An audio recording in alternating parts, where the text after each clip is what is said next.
Hello and welcome to a brand new Arseblog Arsecast right here on arseblog.com. How are you?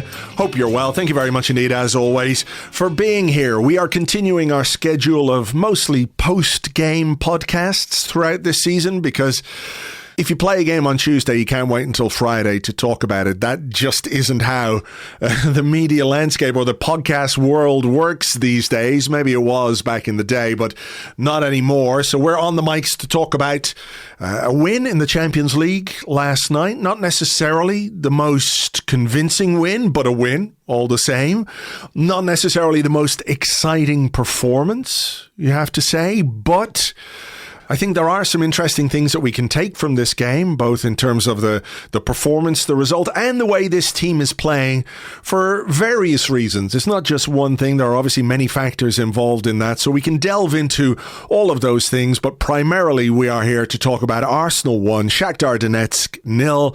And with me to do that this morning is Phil Costa. Good morning, Phil. Morning, Andrew. How are we doing? We're doing all right. Have you recovered from all the thrills and spills and excitement that last night brought? I have. It was a heart-racing encounter. Let's just put it that way. I had to grip onto my office chair at some stages, but yeah, otherwise all good. Actually, to be honest, I'm in a good way this morning because I made spaghetti carbonara last night, which was very tasty.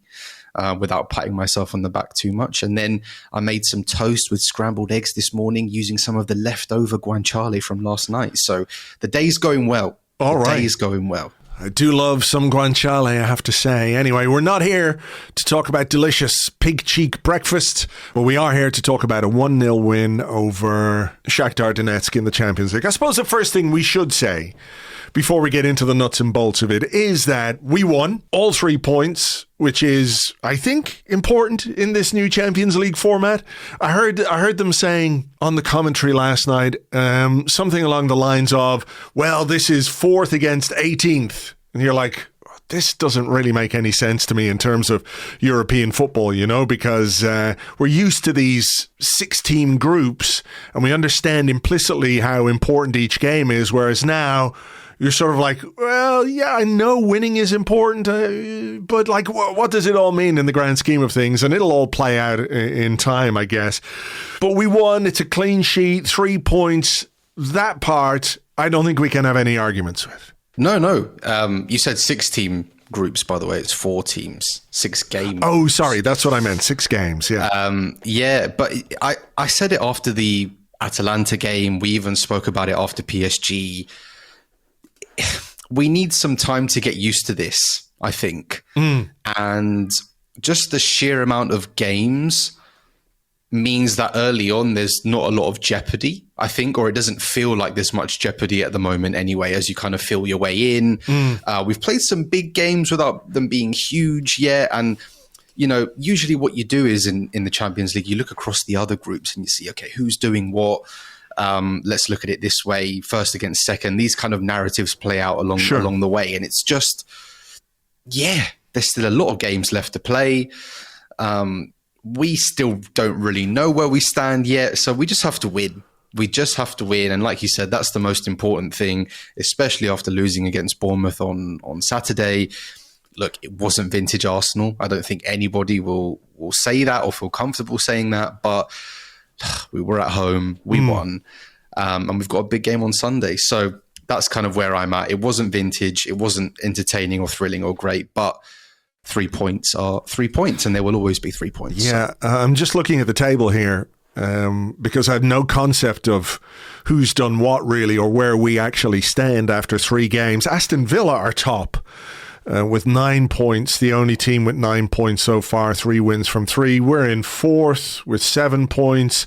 There are a lot of games still to play. Of course, there are games taking place tonight, so the table could shift a little bit. But look, it's important we win. It was important that we got back to winning ways after the defeat to Bournemouth at the weekend. And maybe, I suppose, the thing is we were hopeful that we might get the kind of performance that would be a real boost for what's coming up this weekend against Liverpool, the kind of flair and panache and goals, that would give you this sort of encouragement about, how we can respond and what we're capable of this season and what we're capable of without a couple of really important players who obviously we'll come to in a little while in terms of Bukayo Saka and Martin Odegaard. And I do think this is a fairly significant factor in some of our recent performances because of what they bring to the team. But Mikel Arteta made a couple of changes from the side that beat Bournemouth. Mikel Merino dropped out, Raheem Sterling dropped out, Gabriel Jesus came in, Gabriel Martinelli came in. But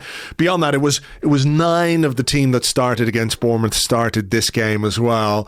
I have to say, I thought we were quite bright in the early stages. We got on top very quickly. I think we were moving the ball quite well in the opening 5 or 10 minutes. And then I sort of noticed after about 10, 12 minutes, Shakhtar decided, okay, we're going to sit. We're going to sit with 11 men behind the ball. We're going to let the Arsenal centre-halves have as much possession as they would like. We're not really going to put any pressure on them. I looked at the stats last night after the game. Let me just have a quick look here. William Saliba, 113 touches of the ball. Gabriel with 93. That tells you a little bit of a story. The fact that both of them passed at like 95, 96% accuracy as well tells you that Shakhtar didn't really try and press. They didn't try and put our central defenders under pressure. They said, you have it. Pass it out wide, pass it between each other, pass it to the flanks, but you're not coming through the middle here. And I think that's maybe where it started to get a little bit stodgy in terms of how the game went, although I think in that first half we did have some chances, which I'm sure we'll talk about. Definitely. I mean, Shakhtar during the first 5 or 10 minutes were a lot more open. And I think they realised very quickly that they couldn't really go machine for machine against Arsenal and maybe got a couple of lucky breaks. Calafiori should have scored, yes. I think, when he blazed over the bar. And if that goes in early doors, you think, okay, the floodgates could open here and maybe you're set for a 2-0, 3-0 comfortable win. You can make some changes, obviously taking nothing for granted in the Champions League, but an early goal will always impact a game. But I think they realized very quickly that, okay, this isn't working. We're going to stop being stupid and playing out from the back. Let's just sit in a bit and see if we can catch them on the break. They had a couple of decent openings, even though we weren't hugely threatened. I think it was their left winger in particular. Was it Equinaldo, yeah. Equinaldo, who gave Ben White a little bit of trouble. He was, quick and pacey. Shakhtar always have a Brazilian in their pocket, ready to announce themselves in Europe. But yeah, just things fell flat. And I'm not sure if it was the pace of our passing. I'm not sure if we just kind of fell into the trap that Shakhtar set about, them sitting back and us being a bit comfortable, putting our foot on the ball, not really forcing the game. The atmosphere was a bit flat as well, maybe after defeat on Saturday. And just in general, I think there were a lot of tickets going on the exchange. And, it was just a bit meh. Yeah, there was no feeling really in the game, which I think contributed to the overall atmosphere of a little bit of flatness despite the opportunities. It was a bit weird, yeah, because you could hear the crowd, certainly on the television, you could hear the Arsenal fans trying to get a bit of atmosphere going, and there were a couple of moments where maybe Martinelli was trying to rouse the crowd after winning a corner, those kinds of things. And sometimes the fans will feed off the game, and sometimes the players will inspire the fans to get going, but nobody could really spark anything into life. And I come back to the format of this. I come back to like a Tuesday night game after a defeat in a Champions League with this extended format that I'm not saying nobody understands it, but it's markedly different from what we're used to. So you don't feel the same about these games as you might do otherwise, right? So I think that all played a part. And certainly the way we played when Shakhtar decided to sit a bit deep was, I don't know, look, let's talk about Bukayo Saka and Martin Odegaard, because there are games where I think it becomes really obvious what they bring to this team. And it's so obvious anyway. We all know it. We all understand it. Odegaard has this craft, this chance creation ability.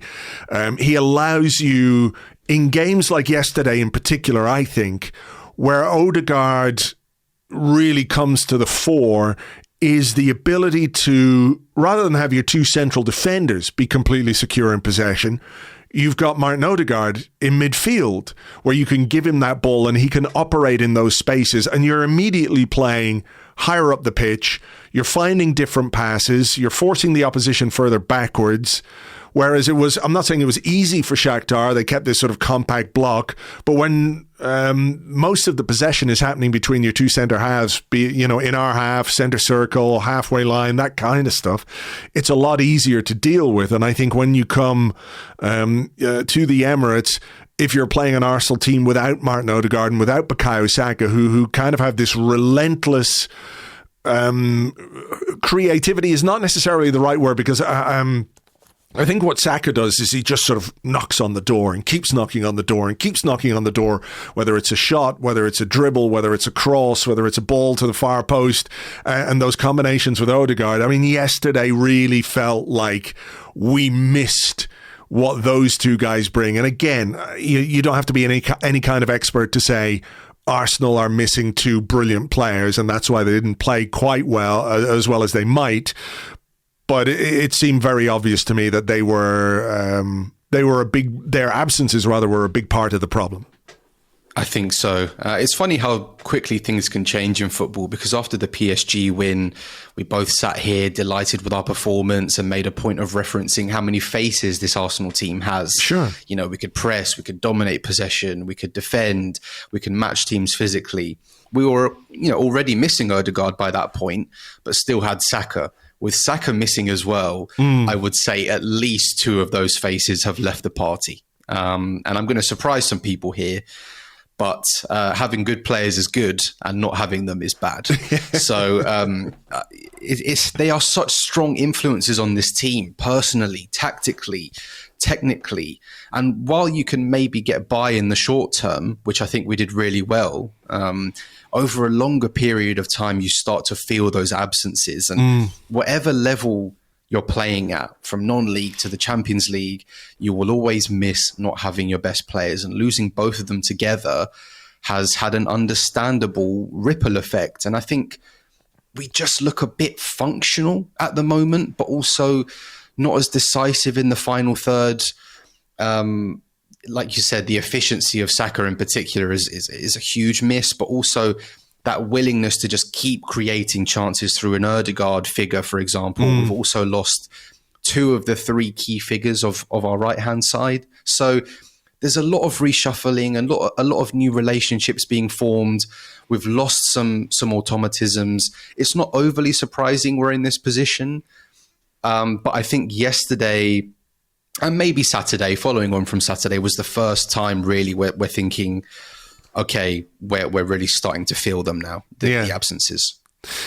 Yeah, and look, as we said about Saturday, it's very difficult to analyse properly when you're down to 10 men after half an hour. That is, of course. It's very difficult to say definitively that team selection would not have worked or would not have been good enough to win us the game. I understand why people might have had some concerns about it, but you can't say 100% that team could not have won that game if we kept 11 men on the pitch. I think as well, when we talk about the efficiency of Bukayo Saka, the inefficiency, let's say, of Gabriel Jesus is an issue when he's the guy who's come in to replace him. And look, I think Jesus was lively yesterday. I think he did quite well. I think he, worked hard going forward. Maybe the final ball wasn't always there, but I think he did pretty well overall. He set up a good chance for Kai Havertz, which I think is an amazing piece of defending, actually, to get it away before Havertz headed over from close range. But he had a chance, didn't he? A really good chance to sort of break his duck. It goes back to January, rather, was the last time he scored a goal. So he's so desperate for a goal. It wasn't a terrible finish, but it wasn't the kind of finish that you get from a player who's gone basically 10, 11 months now without a goal. Agreed. I'm in half good save, half bad miss territory with that one. But in that moment, of course, you want him to score. And it would have done him and us a world of good. And at this point, I'm just so desperate for him to get on the score sheet. Because like you, I thought he was lively. I saw some of the reaction again and was a little bit confused because I thought he looked much better. It just feels like we're in a place with him right now where people have maybe made up their minds about him regardless of how he plays. And I think, sure, there were a couple of opportunities to play in Ben White on the overlap that were missed. Although that can happen, I think the dynamics are very different between him and Saka. But overall, he looked sharp. He worked hard. He made a couple of good defensive interventions. I mean, leading up to the opportunity that he had as well, it was him winning the ball back on the edge of Shakhtar's box. So in terms of performance, I was fine with how he played. It's just the last bit. It's just the last bit. And no matter how well you're playing, from a forward of his standing in the squad and his salary and all of the stuff that's been mentioned over the last couple of weeks, you need a goal. Yeah. You need a goal to go in, and it just seems to be eluding him at this point. And I thought he was a bit unlucky to come off, I have to say. But I don't know if there were any other obvious candidates, but you could just see him again feel a bit like, oh, that's another game now without one. And maybe we're in Martinelli territory where you just need one to go in anywhere, because don't forget, this was him a couple of weeks ago and we were speaking about it. So sure, but I mean, I think the key difference is for Martinelli it was a couple of weeks, and I know there was an issue last season, but Jesus hasn't scored since January 31st of January, I think it is, and he just so badly needs something to go in at this point. Like you, I was quite encouraged by his overall performance, but that end product is just not there. And I think ultimately that is how people view and judge forward players, not on what they do as much as what they contribute. When you pick up the newspaper, and is it like a goal for Gabriel Jesus or not a goal for Gabriel Jesus? And, it wasn't. But maybe he can take some encouragement from that performance. We might need him this weekend. It remains to be seen exactly who's going to be available or not for the game against Liverpool. So we might need him. So if there is some encouragement to be taken from that, I think we should. On the other side, though, I thought Gabriel Martinelli was excellent again. I know he doesn't get the goal, but it comes from his decisiveness, his willingness to shift the ball in the box, take a shot, took a deflection, hit the post, hit the goalkeeper's arse and went in. It goes down officially as an own goal, but I think you have to give Martinelli a lot of credit for that. And I think as well, the player who was perhaps the most dangerous for Arsenal last night was Martinelli, whether it was running at defenders, winning corners. I think it was his cross to the back post that Jesus put back into the middle for Havertz with that clearance that we just talked about. He set up one for Leandro Trossard at the near post, one of those where he just tried to flick it with the outside of his boot and couldn't quite get across it enough. But, in terms of creativity, in terms of giving us that little bit of relentlessness in the final third, I think Martinelli was the guy for Arsenal last night. Absolutely. He was our standout player on the night. And while things fell quite flat on the pitch, things definitely fell flat in the stands. Martinelli was somebody who played with an intensity and drive the occasion didn't really deserve. There was a real zip to his game. And I know the goal was slightly fortunate, but sometimes that's what happens when you shoot. You get deflections, lucky bounces, goalkeepers can spill things. And absolutely, he was playing this game like he had a point to prove. And I want to credit Calafiori as well, because his overlapping run is so important in the goal. It took away the defender for a split second, which just allowed Martinelli that space to come inside and shoot. So full props to him. And it's just nice to see him back playing with a bit of confidence, because again, he was in that Jesus territory of the numbers weighing on him a bit. I think as each week was passing, as each game was going, you could feel his shoulders getting a little bit lower and his body language just becoming a bit more timid. But now you can see him head down, running with pace and intensity. And, this is the Martinelli we know and love. And I don't know if this is sustainable or whether this is just a nice purple patch. I hope it's sustainable. I believe it can be sustainable, but absolutely on the night, I think Martinelli, along with Thomas Partey, were our two best players on the night. But Martinelli in particular was the spark that we needed, I would say. For sure. And when we're going into a game against Liverpool this weekend at home, it feels good that Martinelli will be feeling confident. I saw his interview on whatever channel it was on. last night. We had it on Premier Sports here in Ireland, so he had a little bit of an interview and, seemed happy with his performance, happy with the win.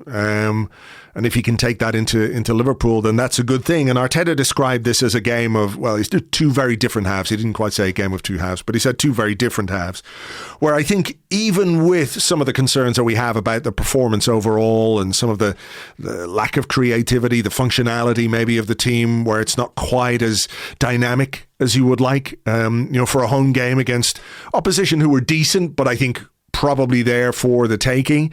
I don't think it's unreasonable to think we could have scored more goals in that first half, where that then would have made the second half, even if it was a bit boring, even if it was even more functional, kind of more understandable, if that makes sense. Agreed. I mean, on another day, we scored 2 or 3 before halftime. That Havertz chance is a brilliant piece of defending. On another day, Jesus lifts the ball maybe just above the goalkeeper. So that kind of scoreline makes things look very different. So this can happen. Football is weird, and sometimes you can score 5 goals from 1 XG, and then other times you score 1 goal from 5 XG. So it happens. Again, it just goes back to a bit of that efficiency in the final third. But I don't think our first half performance was bad. Maybe we were lacking a lot of consistency over the half, but I thought we created more than enough. The second half, the second half, maybe not, which is weird because we came out quite quickly, it felt. Was it Trossard had a glancing header that just went wide? Yeah. And then there was another Martinelli chance who kind of ran onto the ball at the back post after a Havertz cross, and the keeper saved it. So that was in the first 5 minutes of the restart. And then afterwards, I'm not sure what happened. We just, it was so pedestrian. Yeah, I mean, I'm just looking back at the live blog here, and there was that Trossard header. There was one where Martinelli almost tackled the goalkeeper. If you remember, he chased him down. And again, I think that really speaks to the kind of performance that Martinelli put in last night, that if somebody was going to spark this team or really, drive us to another goal, it was him and his running. There was that shot from Martinelli. It was a good combination between Jesus and Havertz over on the right-hand side. Came to Martinelli, keeper saves at the back post, and then there was another Trossard shot from just outside the box where he kind of fizzed it wide of the near post. But there was a change at halftime too. Ben White had been booked in the first half.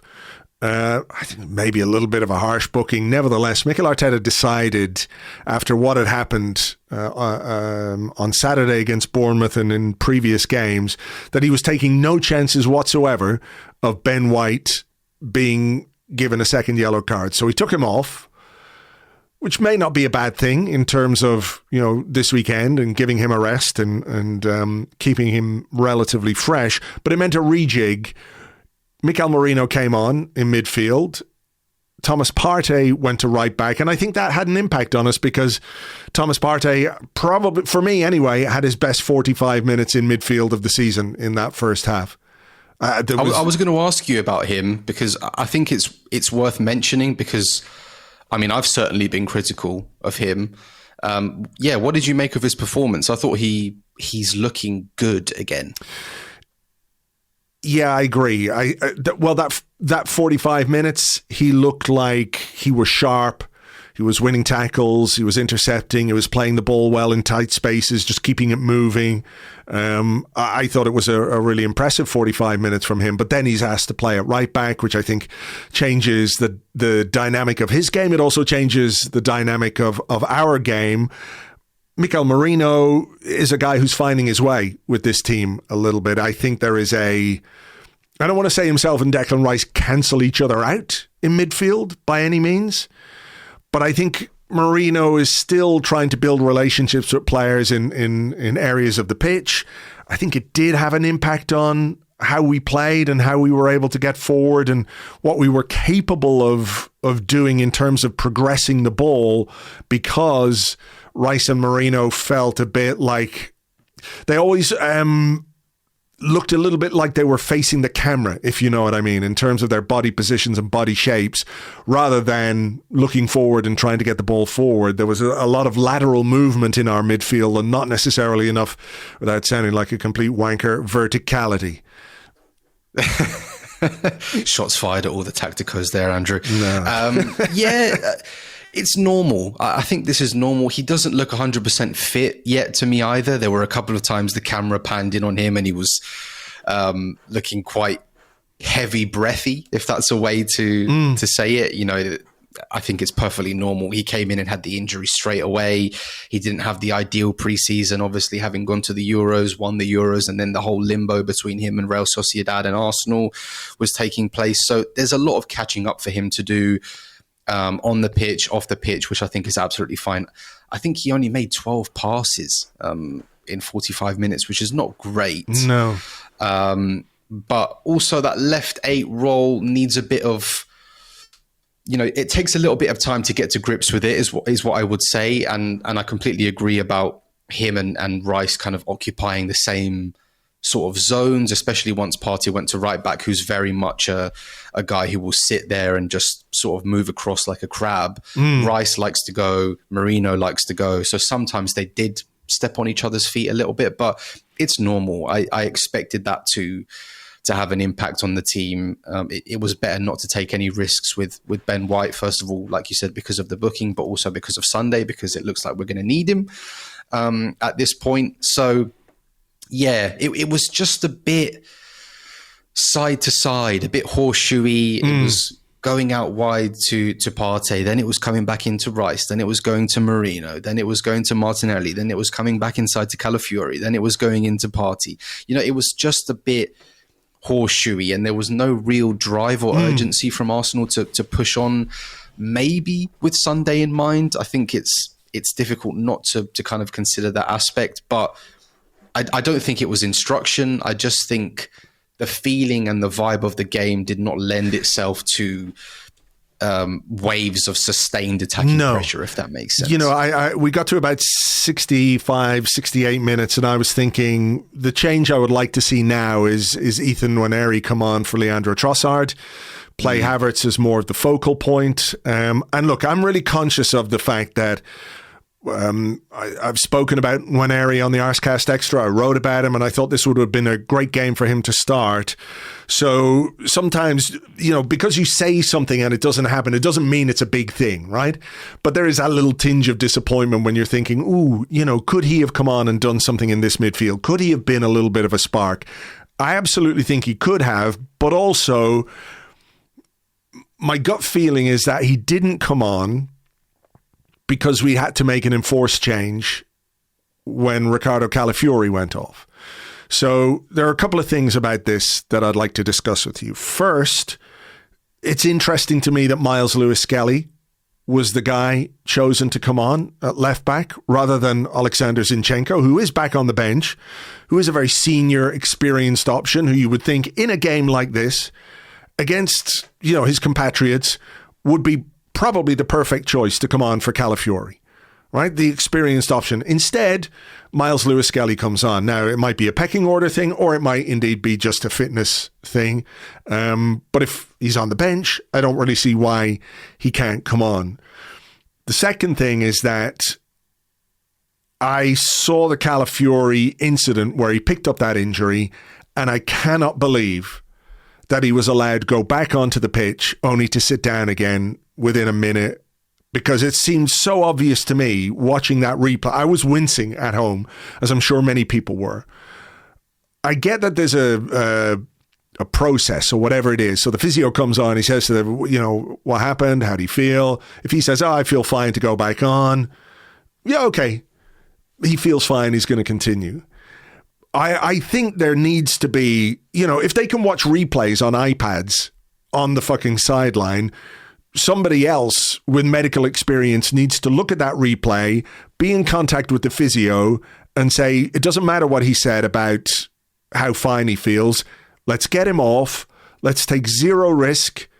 And let's put on the substitute, and let's not even think for a second that we might exacerbate any kind of injury. I'm not saying that's what happened, but when a player does that to his knee and you're going, oh, fuck, and then he's allowed back on the pitch and then goes down within a minute, I think there's something not quite right with the process of how we manage situations like that. That's fair. that's fair. It did look a nasty one. I wasn't sure immediately what happened because obviously he was dispossessed, trying to dribble out from the back, which is kind of Calafiori territory, is what I would say with him. But the replays were not pretty. His knee kind of buckled beneath him. His ankle went one way. His body weight went the other way. And actually, before he'd even hit the ground, you could see his arm go up instantly.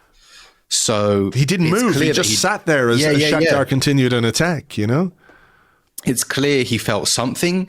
And especially having sat down for, I don't know, a minute and a half getting treatment from the physio, that decision should have been taken immediately. I think I was quite amazed that he came on for, again, maybe 30 seconds to a minute afterwards. But that change should have been made as quickly as possible. We're already light in the fullback areas, and we know that Calafiori has an injury history in that area as well, to be generous, after it was shattered into a million pieces. But yeah, it did surprise me. And just the way those kind of mechanisms just make you go, you know, because it's things happen so quickly, and these are big physical guys, and a lot of weight coming down, and knees buckling and ankles buckling do not look good. So I'm praying and I'm crossing my fingers that it's nothing too serious. Although it just feels typical of our luck at the moment that we've had to deal with all of these absences already, whether it's through suspension, through injury, you know, freak things on international duty, shoulders being fallen on. And now we've had to deal with this again. It's just kind of summing us up at the moment. And I agree. He should have been off ASAP. I did think it was interesting as well with Lewis Skelly coming on, although I'm leaning towards it being a fitness thing, just because we haven't seen Zinchenko really since he's come back. I know he's been on the bench a couple of times, but if you need somebody to come on quickly, I mean, there would have been no time for a proper warm-up as well. I'm sure he was doing little drills and stuff on the side, but he's been playing. He's been in and around the squad, Lewis Skelly. So I think that might have been a bigger factor in the thinking than the overall pecking order. Yeah.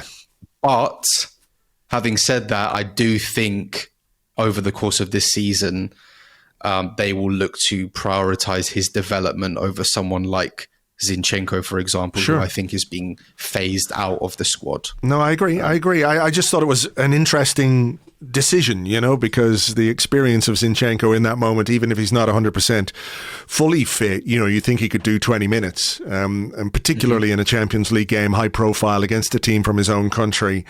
I just, you know, it said something to me. The other thing, I suppose, is just to say Miles Lewis Skelly needs to sort his earrings out before he goes on the pitch. Because Arteta looked like really angry with that as well. Well, I don't blame him, because we were down to 10 men for a period when we didn't need to be. Now, I know we've got lots of practice at that in the recent past, but, you know, players should be ready to come on, you know.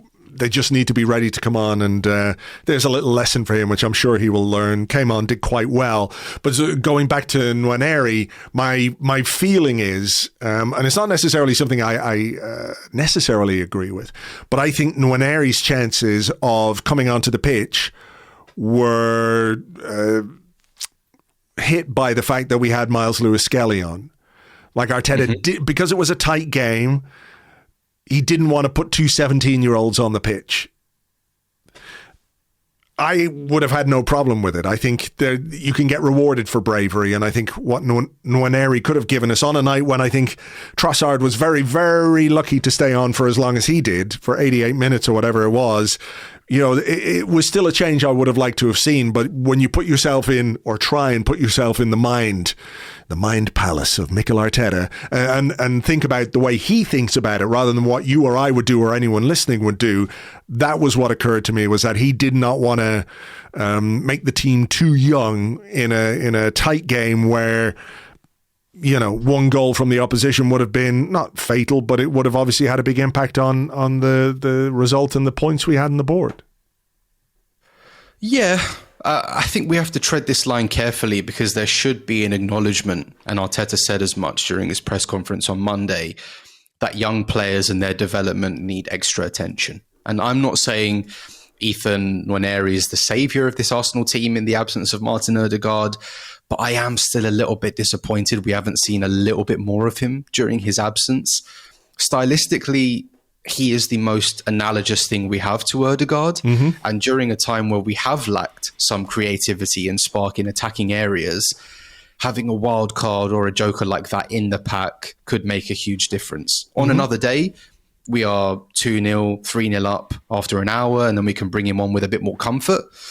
I know it's a Champions League game. I know the game itself was in a bit of a weird limbo.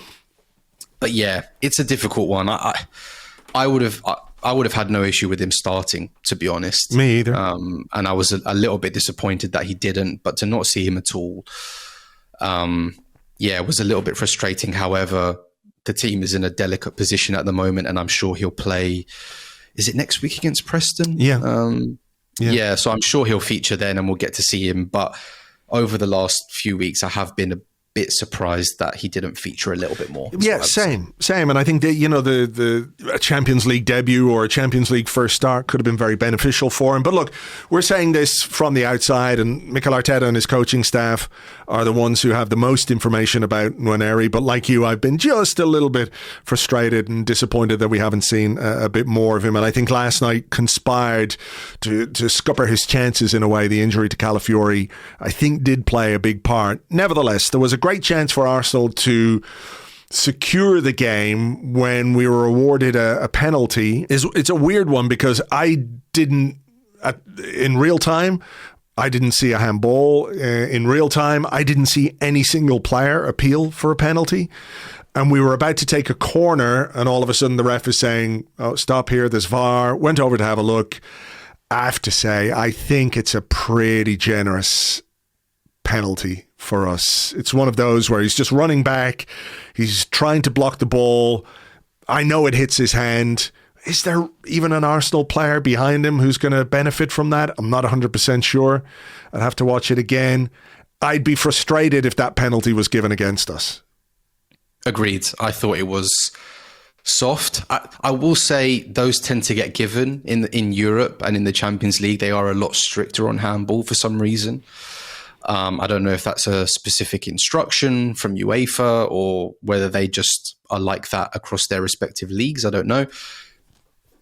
I thought he was a bit unlucky. When nobody appeals, when nobody's making a fuss, it just feels a little bit redundant to give those as penalties, because that is basically the best chance you will get on a football pitch to score a goal.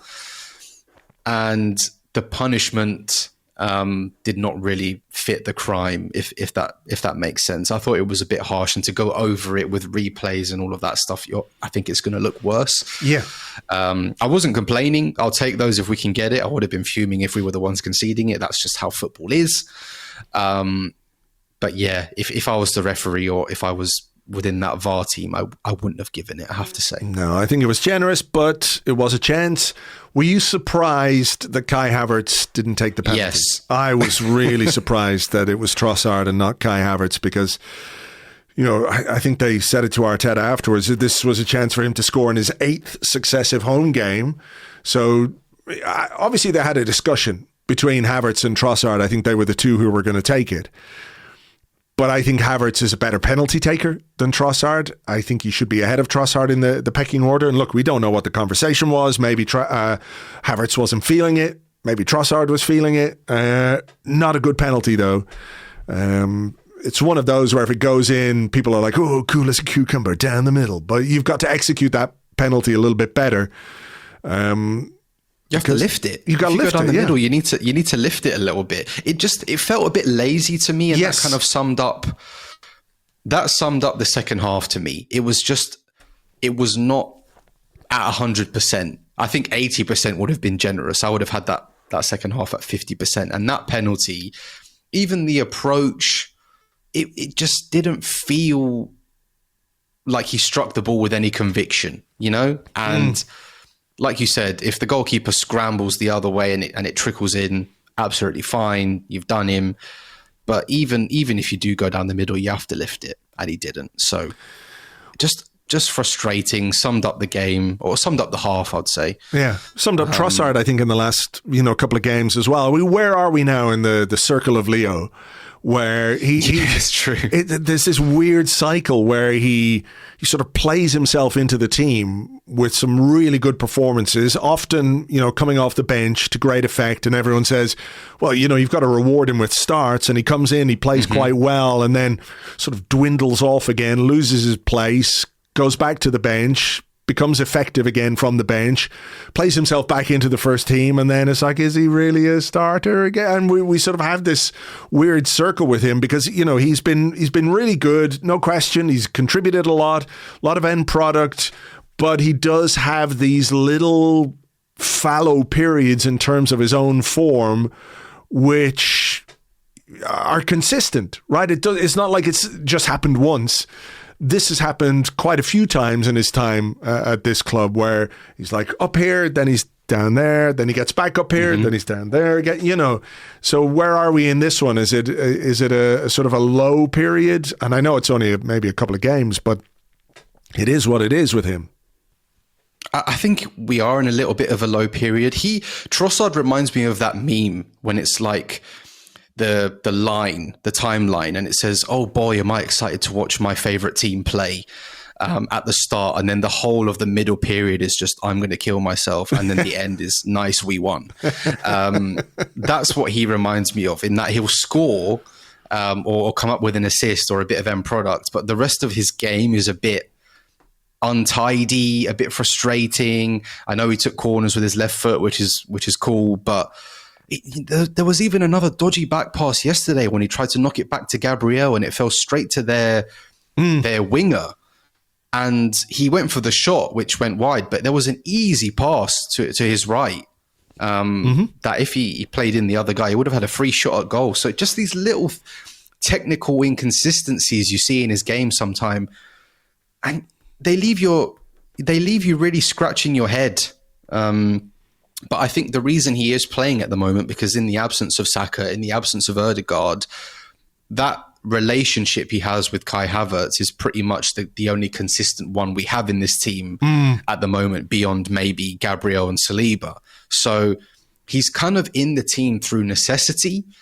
But after the mistake at Bournemouth, after the penalty yesterday, after his general performance yesterday, it wouldn't surprise me at all if he was sat down for Sunday's game, although I know that becomes extremely difficult because when you're already reshuffling, can you afford to reshuffle again? So that's where I kind of am with Trossard at the moment. I think he's in a low period, and I just want to shake him a bit and say, fix up a bit. You're better than this. A little bit of a funk. I mean, where do you stand on the idea? And I think I saw Tim Stillman talking about it, where it's sort of like a performance where you do just enough to win a game, where you sort of play within yourself. You know what's coming at the weekend. You're not going to go hell for leather. I sort of know, I understand that to an extent, but I find it hard to tally with just the reality of being on a football pitch in a high-level competitive game. That collectively you can decide, right, we're going to play in second gear. I'm not sure that's really how it works. It felt to me maybe just a little bit more like we got ourselves into a rhythm, if you can call it a rhythm, but we got ourselves into a kind of, I was going to use the word funk there, but funk and rhythm sound cool and great. I love funk and I love rhythm, and I didn't particularly love that second half. But you know what I'm trying to say, where we got ourselves into a rut in terms of how we were playing that was just really difficult to get out of. Yeah, agreed. I think when a team plays a certain way, they can almost bring you down to their level. And I think Shakhtar playing a bit deeper, looking to defend, made us comfortable with the game state. Whereas when things became a bit more transitional, that's when all of a sudden we woke up and thought, oh, actually, maybe we should try and score another goal here. So it's difficult. These games can be difficult to manage, especially when you've made changes. You've got a busy schedule ahead. We've got a huge game on Sunday ahead. So I'm sure that will have been part of the thinking of some players to keep things in the tank, don't get injured. And it's just normal. That's part of being a human being. But I was just disappointed with the feeling and the vibe of that second half, it just felt like all of the energy and intensity was sucked out of the game, and it felt like a pre-season friendly. And yeah, I don't think Arteta will have been too happy about that. I know he came out afterwards and said, we will be flying. I can assure you of that, or something along those lines ahead of Sunday. What he said was, this is the team was tired in the second half, which I don't think will comfort too many people. But, is there something to that, in that, like I said, 9 of the 11 who started against Bournemouth started this game. There are, when you get a player sent off after an hour, some physical consequences of that, where the players who have to play have to give a little bit extra. It is only 2.5 days after playing Bournemouth with 10 men for over an hour, after an international break where players were scattered here, there and everywhere. Not all of them, but some of them anyway. Is that unreasonable or reasonable to cite as a not an excuse, but as part of the reason as to why we didn't play as well in the second half? That there's an element of fatigue. Maybe if we played Wednesday, we had a bit more in our legs. Yeah, it's definitely something to consider, is what I would say. It's hugely taxing to play in the Premier League with 11 men, let alone 10, and we've done it 3 times already this season. So I perfectly subscribe to that and can accept it as a mitigating factor as part of this performance. I just felt in general there was an apathy across the team. Looking at a side of individuals that maybe we could have expected a little bit more, considering the opposition as well. But also, I'm kind of happy to just draw a line under this and say, look, we won. A couple of players were injured. We've had to make some changes. Let's move on. Because I think there's a danger that you can microanalyze everything that happens in every game. That's why we're here. That's why we're here, exactly. We've just, as the clock strikes 46 minutes on this Zencaster tab. Yeah. But yeah, I think I was disappointed, but that's where I'm at. I'm just happy to draw a line under it and say, look, we've had a lot of bad luck already this season in terms of injuries, suspensions. We've had a taxing schedule. Sometimes you're not going to play like Brazil 1972. No, I think that's fair. Like, I think that's completely fair. I think it's also fair, to say fatigue could well have been an issue because of what we did on Saturday against Bournemouth.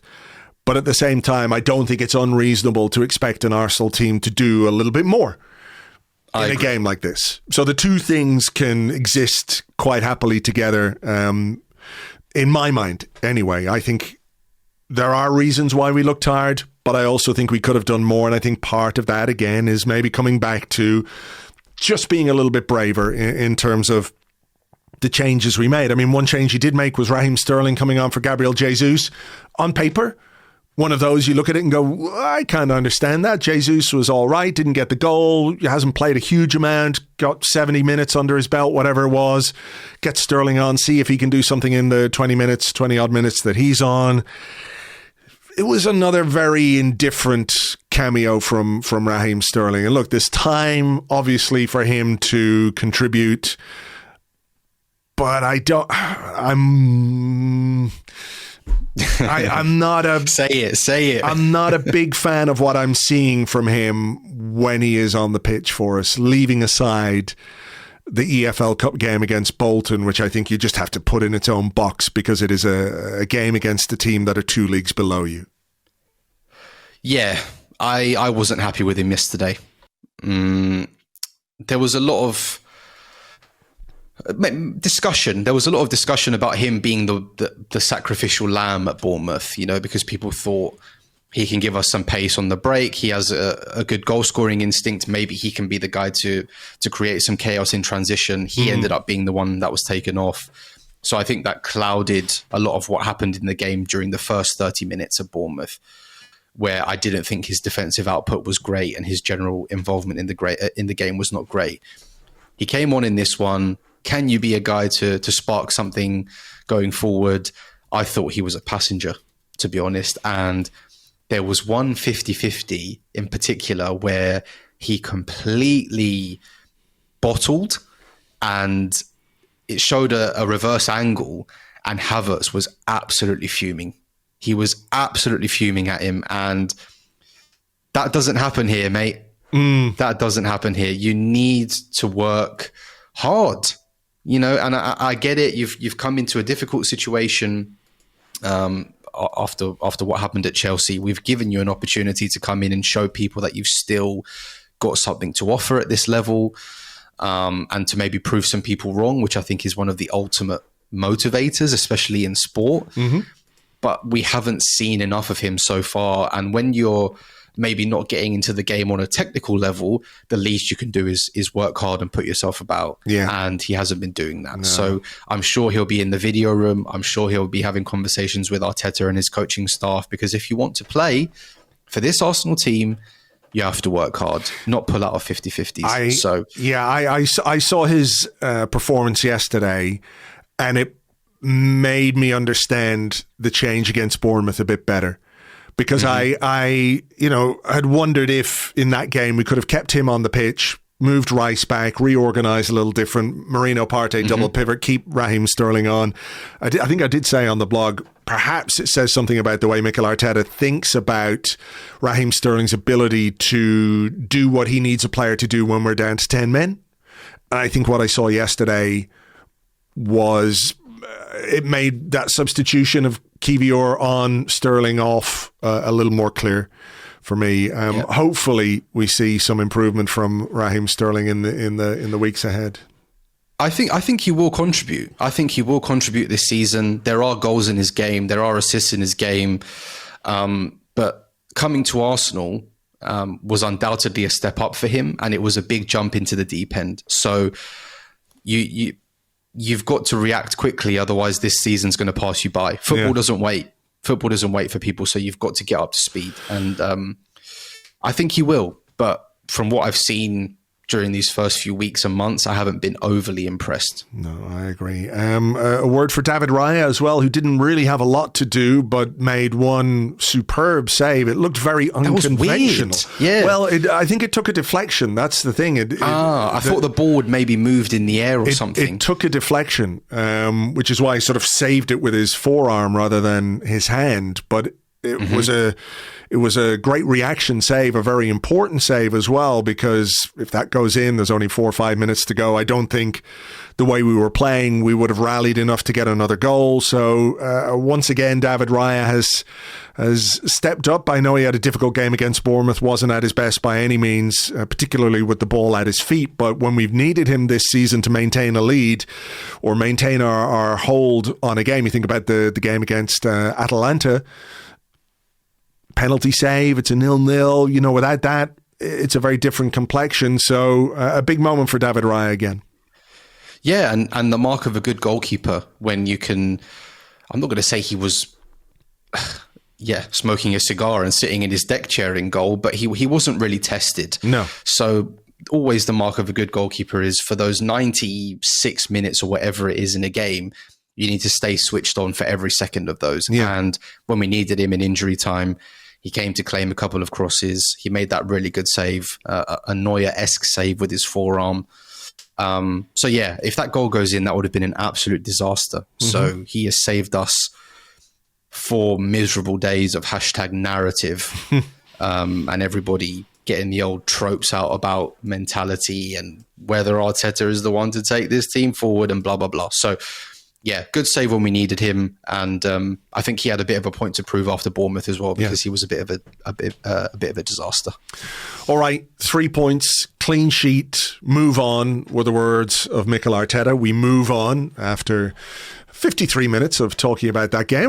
Despite the fact it wasn't a great game, I do think there are things and interesting things that we can touch on, which we have touched on. Just very finally, today there is news of Jack Wilshere. It's just been announced that he has left his role as the head coach of the under-18s to join Norwich as a first-team coach there. Per Mertesacker says Jack's development as a coach over the past 2 seasons has been very impressive. We're sad to see him leave, but we're proud we've played a positive part in his development into the next stage of his career as a young coach. We wish him well, etc., etc., etc. Jack says, I love my time here at the under-18s. I've been quite surprised by some of the reporting around this, some of the reported furore about Jack Wilshere leaving. I mean, it seems clear that he wants to become a head coach at some point. And in order to do that, you have to develop your skills as a coach, starting usually at underage level before moving up to senior level, and then maybe getting an opportunity as a head coach or a manager somewhere, if you get enough experience. I don't really get the idea that Arsenal should do more to keep Jack Wilshere as the under-18s coach when it's very clear that Jack himself wants to go and make that next step in his career, because there was talk of him, if you remember, a couple of months ago, linked with Aberdeen. There was also, I think he applied for the job of head coach of the Colorado Rapids in MLS. So he's wanted this. I don't think that Arsenal can say to any coach at this level, no, you're not allowed go. You're not allowed leave. Because then it becomes really difficult to recruit other young coaches who will see, okay, this is a great opportunity for me at Arsenal. I'll stay a couple of years. I'll go somewhere else. As many coaches do, they start somewhere. They start often at a club where they've played. But that doesn't mean you've got to stay tied to that club forever. I think it's a good opportunity for Jack to go and become a first-team coach somewhere. It's a new challenge, a new opportunity for him. So I've been quite surprised at some of the reporting around this. Yeah, I think a lot of people are sentimental towards him still because of what happened to his career at Arsenal. All I can say is good luck. Good luck to him. It's still mad that he's only 32. But it's an amazing opportunity for him at a good club. Norwich are a good club. They've operated well. I know they're a bit of a yo-yo team in terms of coming up from the Championship and then going down again, but they operate well in the transfer market. I think Ben Napper is there, who was our loan manager. So there's a relationship there, obviously. Senior football's a big jump.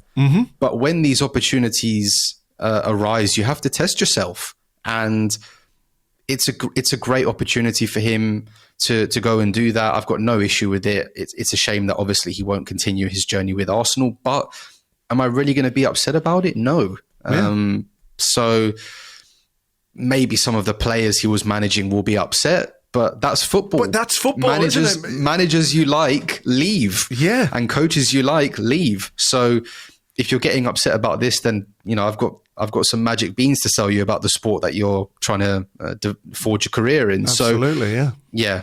It's a shame he won't be with us, like I said, but ultimately, good opportunity. He'll go test his quality at a higher level, and we'll see what happens. The door is never closed. Well, I mean, think about Freddie Ljungberg, who was the head coach of the under-15s. He went to coach Wolfsburg under Andreas Jonker, who was the former academy coach, came back. He was, I think, head coach of the under-23s for a while, then obviously took over for a couple of games when between Unai Emery and Mikel Arteta, was part of Mikel Arteta's coaching staff for the first season. And after that has decided, well, I don't want to do that anymore, and has gone into more media work, So it's well, even Arteta himself.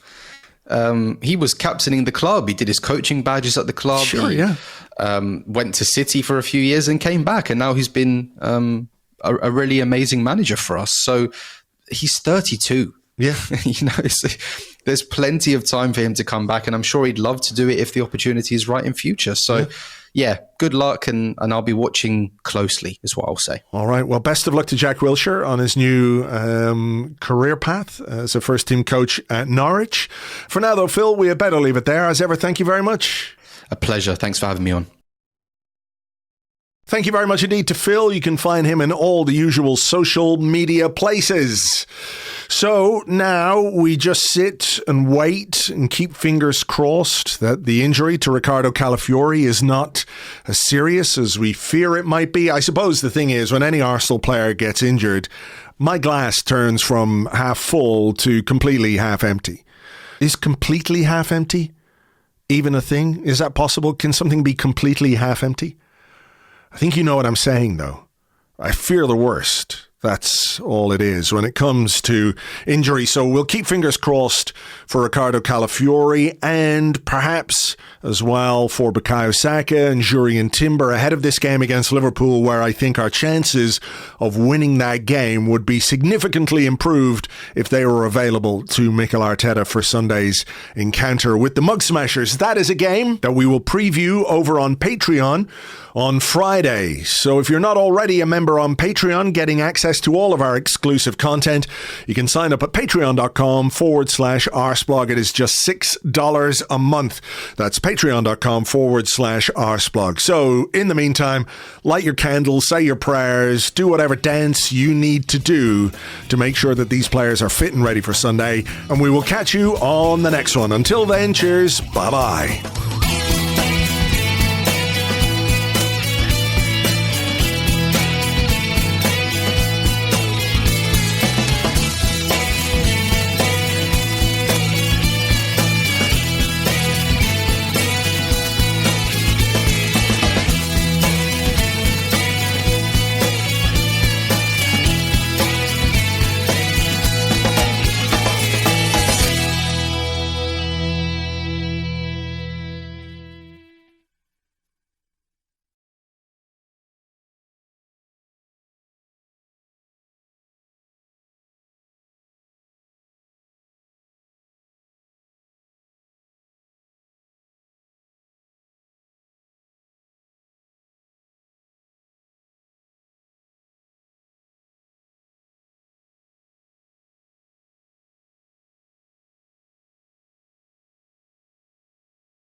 Welcome back to Howard Webb FM. It's all Howard, all the time. If you can't get enough Howard Webb from Sky TV, then this is the place to be. It's wall-to-wall Howard Webb, just the way he likes it. Later on this hour, Howard Webb interviews Howard Webb about being Howard Webb. For now, though, some music and one of Howard Webb's greatest hits. We didn't start the Howard. Howard Webb, Howard Webb, Howard Webb, Howard Webb, Howard Webb, Howard Webb, Howard fucking Webb. Howard Webb, Howard Webb, Howard Webb, Howard Webb, Howard Webb, Howard Webb, Howard Webb. Howard Webb. Howard Webb, Howard Webb, Howard Webb, Howard Webb, Howard Webb, Howard Webb, Howard Webb. Howard Webb, Howard Webb, Howard Webb, Howard Webb, Howard Webb, Howard Webb.